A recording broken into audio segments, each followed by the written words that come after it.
PMP India news में आपका बहुत बहुत स्वागत है। मैं हूं आपके साथ राजकुमारी ठाकुर और आइए नजर डालते हैं आज की कुछ खास खबरों पर। और शुरुआत करेंगे फतेहपुर से, जहां फतेहपुर के ग्राम पंचायत के प्राथमिक विद्यालय में प्रधानाचार्य की लापरवाही के कारण झंडे के अपमान का मामला सामने आया है। जिसके बाद जब ग्रामीणों ने झंडे को नीचे पड़ा हुआ देखा तो उन्होंने सम्मान पूर्वक झंडे को उठाया और रखा। जाफरगंज के फतेहपुर के ग्राम पंचायत में प्राथमिक विद्यालय की प्रधानाचार्य की लापरवाही के कारण तिरंगे का अपमान करने का मामला सामने आया है।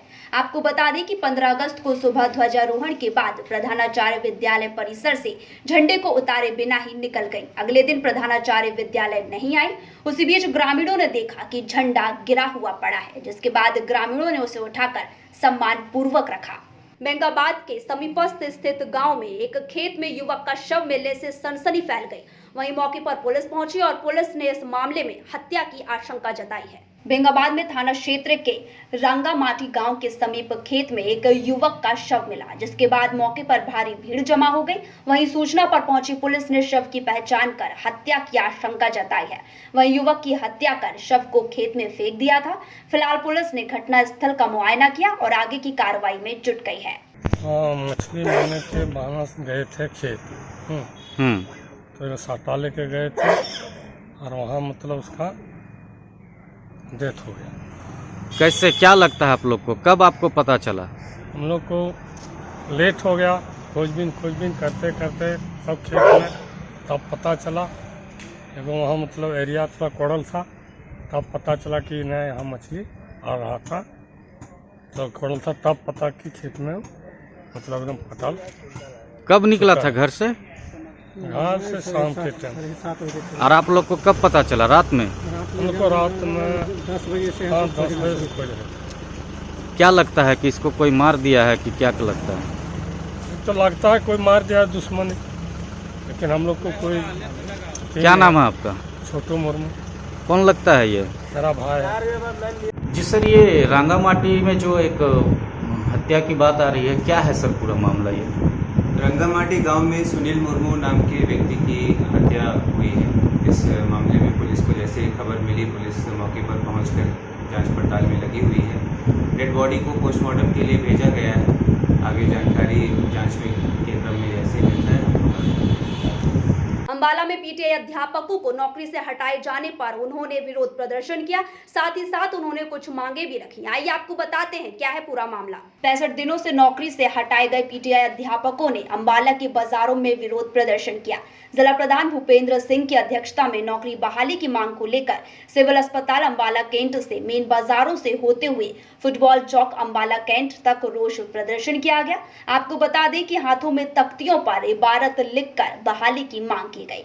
उनके साथ पुलिस के जवान भी मौजूद रहे। उन्होंने सरकार पर आरोप लगाया कि हमने केवल फिजिकल एजुकेशन ही नहीं करवाया, बल्कि इसके अलावा सरकार ने हमसे कई और भी काम करवाए हैं, जिसमें जनगणना से लेकर पशुगणना तक के काम शामिल हैं। शिक्षकों ने सरकार से मांग की है कि पेपर रद्द किए जाएं। सरकार को डर है कि हमारे 10 साल के एक्सपीरियंस से हम उसे पास ना कर लें। मैं भूपेंद्र सिंह, प्रधान हरियाणा शारीरिक शिक्षक संघर्ष समिति अम्बाला। मैं बताना चाहूँगा कि ये आज का जो हमारा रोष मार्च है, ये हरियाणा सरकार के उस फैसले के खिलाफ है जिसमें उसने 1983 पीटीआई को बर्खास्त किया है। हम पिछले 65 दिन से लगातार जिला शिक्षा सदन अम्बाला पे क्रमिक अनशन पर बैठे हैं, लेकिन हरियाणा सरकार हमारी किसी भी प्रकार से सुनवाई नहीं कर रही है और जब कभी भी बात करती है घुमा फिरा कर बात को कहीं से कहीं पहुंचा देती है। उन्होंने 23 अगस्त का पीटीआई के लिए पेपर रखा है, तो हम सरकार से मांग कर रहे हैं कि इस पेपर को रद्द किया जाए, क्योंकि सरकार ये समझती है कि हमारा जो रेगुलर का 10 साल का अनुभव हो चुका है, हम इसे अवश्य पास कर देंगे। लेकिन मैं सरकार से बताना चाहता हूं कि 10 साल में हमने स्कूलों में केवल फिजिकल एजुकेशन नहीं करवाया, उसके अतिरिक्त सरकार ने हमसे हजारों वो काम करवाए हैं। जनगणना से लेकर पशुगणना तक सरकार ने हम अध्यापकों से काम करवाए हैं। बीएलओ की ड्यूटी करवाई है, मिड डे मील की ड्यूटी करवाई है। तो उसके कारण हम जरूरी नहीं है कि फिजिकल एजुकेशन से ही टच रहे। तो इसलिए हमारा सरकार से कड़े शब्दों में कहना चाहते हैं कि इस पेपर को तुरंत रद्द किया जाए और इन 1983 पीटीआई की तुरंत बहाली की जाए। देखिए, हम सभी 1983 ने सरकार को एफिडेविट लिखकर ये बता दिया है कि हम ये पेपर नहीं देंगे।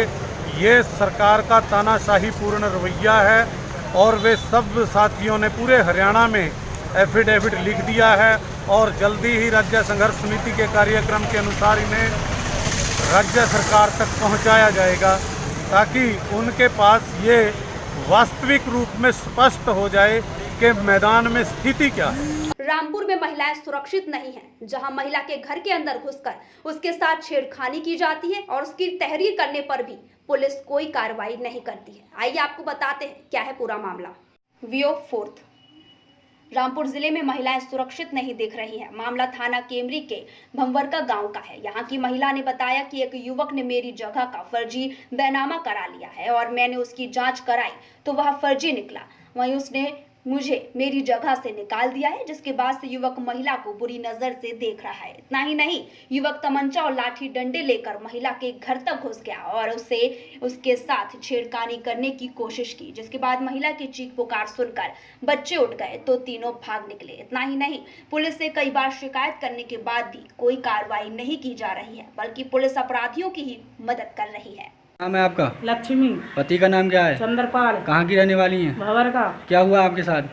हमारे घर में एक तारीख को 11 बजे घुसे थे ये लोग। एक ओम प्रकाश, एक बाबू खा, एक रही दूल्हा। अच्छा। बाबू खा के हाथ में तमंचा था और ये लोग बोले कि वो जान से मार देंगे। खाट पे से उठा के ये अंदर ले गए, बदतमीजी कर रहे थे जब तक बच्चे जग गए। उसके बाद ये छोड़ के भाग गए। बोले अगर तू हिंद से नगी तो तुझे हम गोली मार देंगे और अगले को ध्यान रखना, नहीं तो हम फिर बेइज्जती करेंगे। और उस दिन से बोले गोली मारेंगे तो अपने घर छोड़ के चले जा, 2 लाख रुपए ले ले अपनी जगह के और लेकर जाए हिंद से।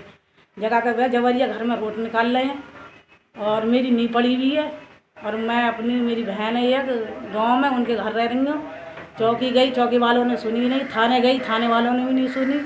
और एसपी साहब के पास गई, बहुत रिपोर्टें दे चुकी, 10वीं बार हो गई, लेकिन कहूँ सुनवाई नहीं है मेरी। और ये चौकी वाले अतुल है और हरेंद्र और कौशल, ये मेरे घर आते हैं रात को, तेज सिंह, और मुझे धमका देते हैं और कभी मुझे चौकी पे बुलाते हैं कि वो तुम चौकी आओ फैसला करो। ज़बरदस्ती दबाव डालते हैं, बदमाश लोग हैं ये।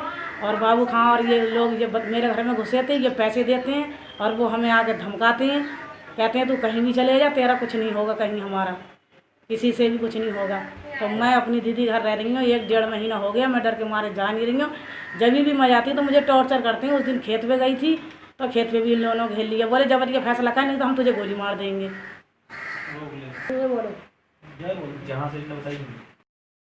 आराम से घूम रहे हैं, अपना काम कर रहे हैं और मुझे धमका रहे हैं। चौकी पे बैठ के पार्टी करते हैं और वो पैसे देता है, थाने में भी पैसे दिए हैं और मेरी कोई सुनवाई नहीं है कहीं।